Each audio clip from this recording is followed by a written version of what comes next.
ఈశ్వరో గురురాత్మేతి మూర్తిభేద విభాగినే వ్యోమవద్వ్యాప్తదేహాయ దక్షిణామూర్తయే నమః. హరి ఓం. శ్రీ గురుభ్యో నమః. హరి ఓం. సాక్షాత్తు దివ్యాప్త స్వరూపులైన మీ అందరికీ ముందుగా నమస్కారం. మనం ఎక్కడున్నాడో దేవుడని 103వ ధారావాహిక చేసుకుంటూ ఉన్నాం. నిన్న మనం చెప్పుకుంటున్నాం, కథ కూడా చెప్పుకున్నాం, అక్బర్ బీర్బల్ కథ. మనసును కేంద్రీకరించినప్పుడే మనకు చాలా స్పష్టత వస్తుంది. ఇలా విని అలా వదిలేస్తే దాని మీద ప్రయోజనం లేదు.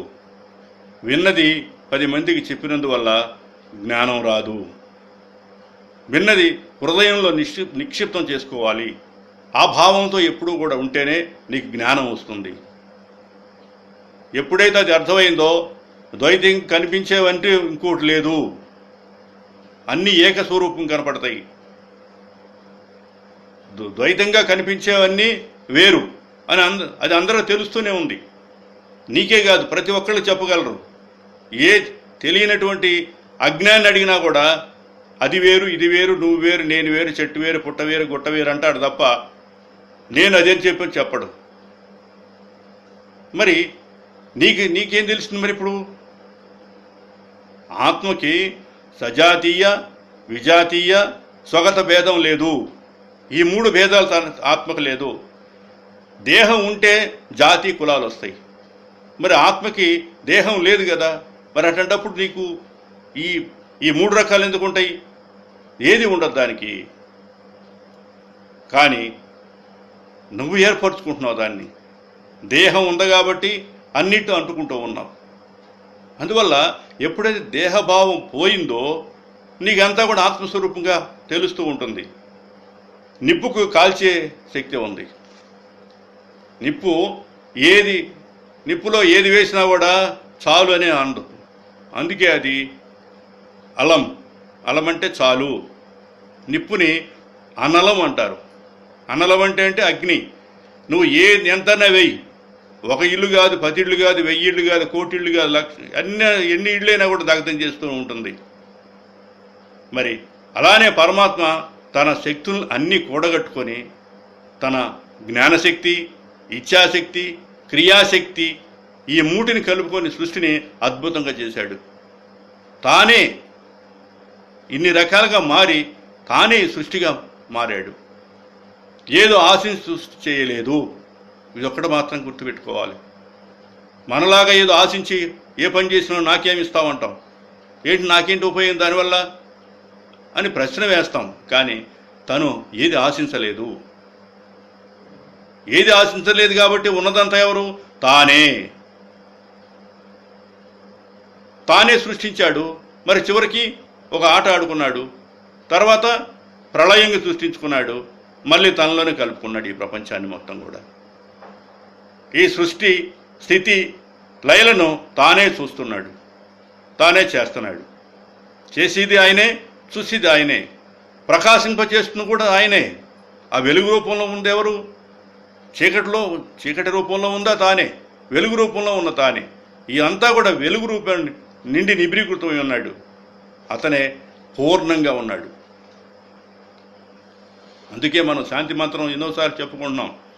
పూర్ణమిద పూర్ణమదం పూర్ణాత్ పూర్ణముదచ్యతే పూర్ణస్య పూర్ణమాదాయ పూర్ణమేవావశిష్యతే అంటూ ఈ మంత్రాన్ని అందరూ చెప్పుకుంటూ ఉంటారు.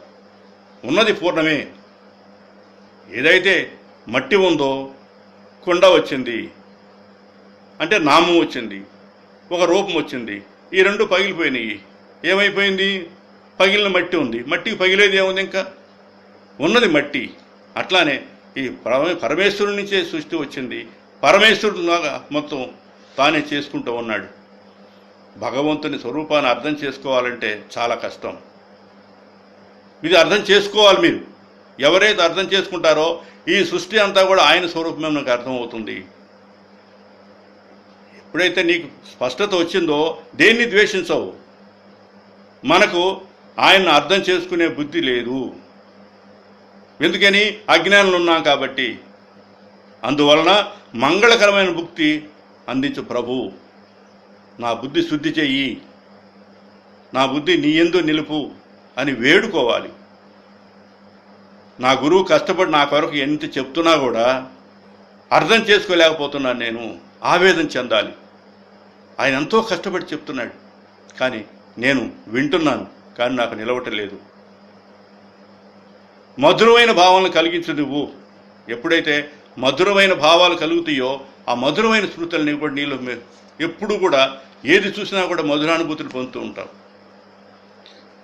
మధుర మధుర భావనలే నీ సేవలో పువ్వులు, మధుర మధుర భావనలే నీ సేవలో పువ్వులు, నా గుండెలో గుసగుసలు వినిపించును గుడి గంటలు, నా గుండెలో గుసగుసలు వినిపించును గుడి గంటలు, నా కవితే కోవెల నా పూజకు తరలిరా కృష్ణ, నా కవితే కోవెల వచ్చే దారిని తెలిపితే నా ఎదను అడుగులకు పరచెదా, వచ్చే దారిని తెలిపితే నా ఎదను అడుగుకు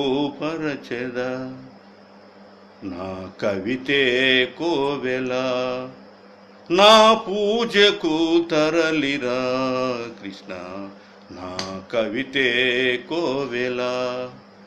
నా కవితే కోవెల అంటే ఒక దేవాలయం. నువ్వు వచ్చేటటువంటి దారి చెప్తే నా యొక్క హృదయాన్ని అడుగులు పరుస్తావు పరమేశ్వర అని ఎప్పుడైతే వేడుకుంటావో నీ భావనలన్నీ కూడా ఎప్పుడు కూడా మధుర మధుర భావనలు ఏర్పడతాయి. మొత్తం కూడా మనస్సు విరిగిపోయిందంటావు. ఎందుకని? ప్రపంచంతో సంబంధం పెట్టుకోవడం, అదే భావనలతో ఉన్నందువల్ల మనసు నాకు అక్కడ నిలవలేదు. చాలామంది అదే చెప్తుంటారు. మీరు చక్కగా వింటున్నారు, చక్కగా రాస్తున్నారు, మేము మీ పక్కనే ఉంటున్నాం, వింటున్నాం, కానీ ఆ క్షణంలో వింటున్నాం, మరు క్షణంలో మర్చిపోతున్నాం. మీరు స్పష్టంగా రాసుకుంటూ డైరీలాగా మీరు రాసుకొని మరలా కూడా మాకు చెప్తున్నారు అంటారు. మనసు అక్కడ దాన్ని కేంద్రీకరించాలని దానికి ఒక పని చెప్పాలి. ఒక పని చెప్పినప్పుడు ఆ పని మీద ఆ మనసు ఉంటుంది అన్నమాట. మనసుకి అసలు ఎముకుందా? ఒకసారి ఆలోచించేయండి. విరిగిపోవటం ఏంటి అసలు? నా మనసు విరిగిపోయిందంటావే, విరిగిపోవడానికి ఏదో ఉంటే కదా, మరి మనసుకు ఎముక లేదు కదా. ఎంతమందిని ఆ మనసుతో ఇబ్బంది పెడుతున్నావు నువ్వు? ఎంతోమందిని బాధపడుతున్నావు, బాధిస్తున్నావు. నువ్వు ఒక్కడో బాధపడటం కాదు, ఎంతోమందిని బాధిస్తున్నావు. బ్రతుకంతా పాడు చేసుకుంటున్నావు కదా. వాళ్ళని పాడు చేయటం కాదు, నీ బ్రతుకంతా కూడా పాడు చేసుకుంటున్నావు. అనేక జన్మలలో పాడు చేసుకున్నాను భగవంతుడా, ఎన్నో రకాల ఇబ్బందులు పడి చిట్ట చివరికి మానవ జన్మ వచ్చింది అని వేడుకోవాలి. ఎప్పుడు కూడా సర్వ ప్రాణులను వేరువేరుగా చూస్తున్నాం. ఇప్పటికీ ప్రతి ప్రాణి వేరు, ఆ ప్రాణి వేరు, ఈ ప్రాణి వేరు, అన్నిట్లో ఉన్నది పరమేశ్వరుడు. నీకు అర్థమైనప్పుడు ద్వేషించే దేశభావం పోతుంది, రాగద్వేషాలు రెండూ పోతాయి అన్నమాట. ఎప్పుడైతే రాగద్వేషాలు పోయినాయో నీకు పరమేశ్వరుడు యందు భక్తి పెరుగుతుంది. విభజన చేసి చూడటం మానాలి. అది వేరు ఇది వేరు అని ఎప్పుడైతే విభజించి చూసావో నీ మనసుకి ఏమైపోతుందంటే పరమేశ్వర స్వరూపం దర్శనం ఇవ్వదు. రెండుగా చూడకుండా ఒకటిగా చూస్తే ఉన్నదంతా ఒకటే నీకు అర్థమవుతుంది. ఒకే ఒక్కటి ఉన్నది, ఆ పదార్థం అనేది ఒక్కటే, అది పరమేశ్వరుడు. అలా చూస్తే కానీ నీవు దీని నుంచి విడిపడవు. ఈ ప్రపంచ వాసుల నుంచి విడిపడాలంటే ముందు పరమేశ్వరుని చుట్టూ తిరగాలి. నీకు అశుభాన్ని చూసే బుద్ధి నాకు వద్దు, ఎప్పుడు కూడా మంగళకరణ బుద్ధి కావాలి నాకు. ఏది చూసినా కూడా అమంగళం అనేది దోచకూడదు, మంగళంగా అట్లాంటి బుద్ధిని నాకు ప్రసాదించు తండ్రి. నీ వేడుక ఉండాలి. ఒకేసారి నువ్వు ఎక్కలేవు కదా.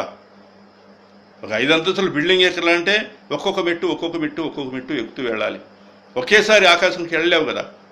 అలానే ఈ సాధనలు కూడా ఒక్కొక్కటి చేసుకుంటూ ఇంతకాలం నుంచి చేస్తున్నావు కాబట్టే కాస్త కూస్తూ ఇప్పుడు వినగలుగుతున్నావు. అసలేమీ తెలియని వాటికి వచ్చి కూర్చోబెడితే వాడికి బోర్ కొట్టి నా వల్ల కాదని వెళ్ళిపోతాడు. ఇది ఎక్కడ ఈ ప్రపంచం ఏంది నాకు తెలియట్లేదంటే, అంటే ఎన్నో జన్మలు తీసుకోవాలి ఇంకా తెలియదు. మనకి ఇది చిట్ట చివరి జన్మ చేసుకోవాలని కోరుకుంటూ సెలవు తీసుకుంటున్నాను. హరి ఓం తత్సత్.